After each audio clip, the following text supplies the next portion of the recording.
تیری پاکیزہ زندگی کا میں کوئی گمنام واقعہ ہوتا، لفظ ہوتا کسی میں آیت کا، لفظ ہوتا کسی میں آیت کا جو تیرے ہونٹ سے ادا ہوتا، میں کوئی جنگجو عرب ہوتا اور تیرے سامنے جھکا ہوتا، میں بھی ہوتا تیرا غلام کوئی لاکھ کہتا نہ میں رہا ہوتا۔ سوچتا ہوں میں تب جنم لیتا، جانے پھر کیا سے کیا ہوا ہوتا، چاند ہوتا تیرے زمانے کا اور تیرے حکم سے بٹا ہوتا، پانی ہوتا اداس چشموں کا، تیرے قدموں پہ بہہ گیا ہوتا،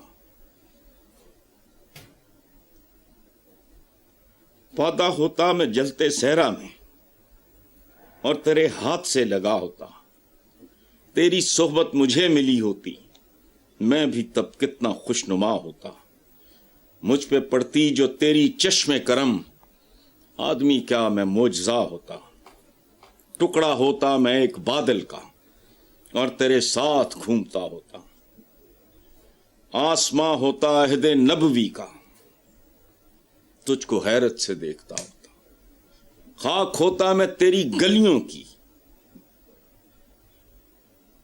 اور تیرے پاؤں چومتا ہوتا، پیڑ ہوتا کھجور کا میں کوئی جس کا پھل تو نے کھا لیا ہوتا، بچہ ہوتا غریب بیوہ کا، بچہ ہوتا غریب بیوہ کا، سر تیری گود میں چھپا ہوتا، بچہ ہوتا غریب بیوہ کا، سر تیری گود میں چھپا ہوتا، رستہ ہوتا تیرے گزرنے کا، رستہ ہوتا تیرے گزرنے کا اور تیرا رستہ دیکھتا ہوتا، سبحان اللہ، بت ہی ہوتا میں خانہ کعبہ میں اور تیرے ہاتھ سے فنا ہوتا، مجھ کو خالق بناتا غار حسن اور میرا نام بھی ہیرا ہوتا،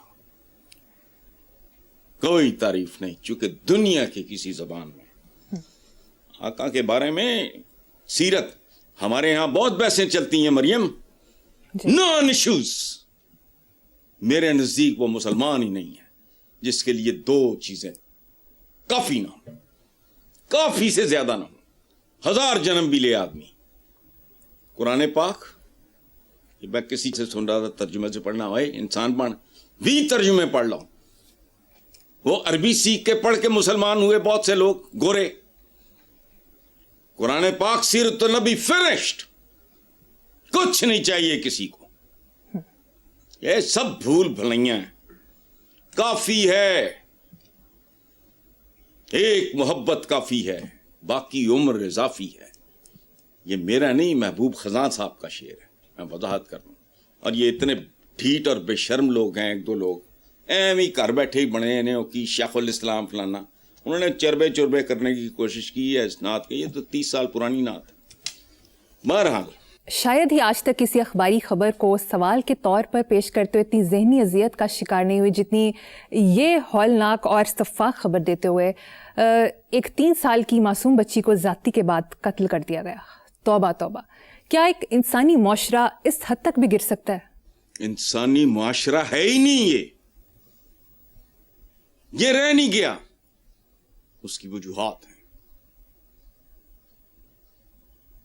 عوام اپنے حکمرانوں کا عکس ہوتے ہیں، اور یہ جو کہا نا مریم آپ نے بیٹا زیادتی کی ہے، ایسا حیوانی معاشروں میں بھی نہیں ہوتا۔ میں بات کی تفصیل میں جانا نہیں چاہ رہا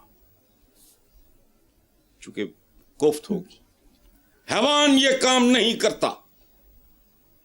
3 سال عقل سے باہر ہے، پورا معاشرہ بدترین اخلاقی زوال اور ذلت کا شکار ہے، اور آپ کی اقتصادی ذلت کے پیچھے بھی آپ کی اخلاقی ذلت ہے۔ ہم سب مین اور مینیملز، وہ کہتے ہیں نا بس کا مشکل ہے ہر ایک کام کا آسان ہونا، آدمی کو بھی میسر نہیں انسان ہونا۔ آدمی اور تو بات ہی کوئی نہیں، آدمی سے انسان تک کا سفر یہ تو آدمی بھی نہیں ہے، ہم ہیں سب مین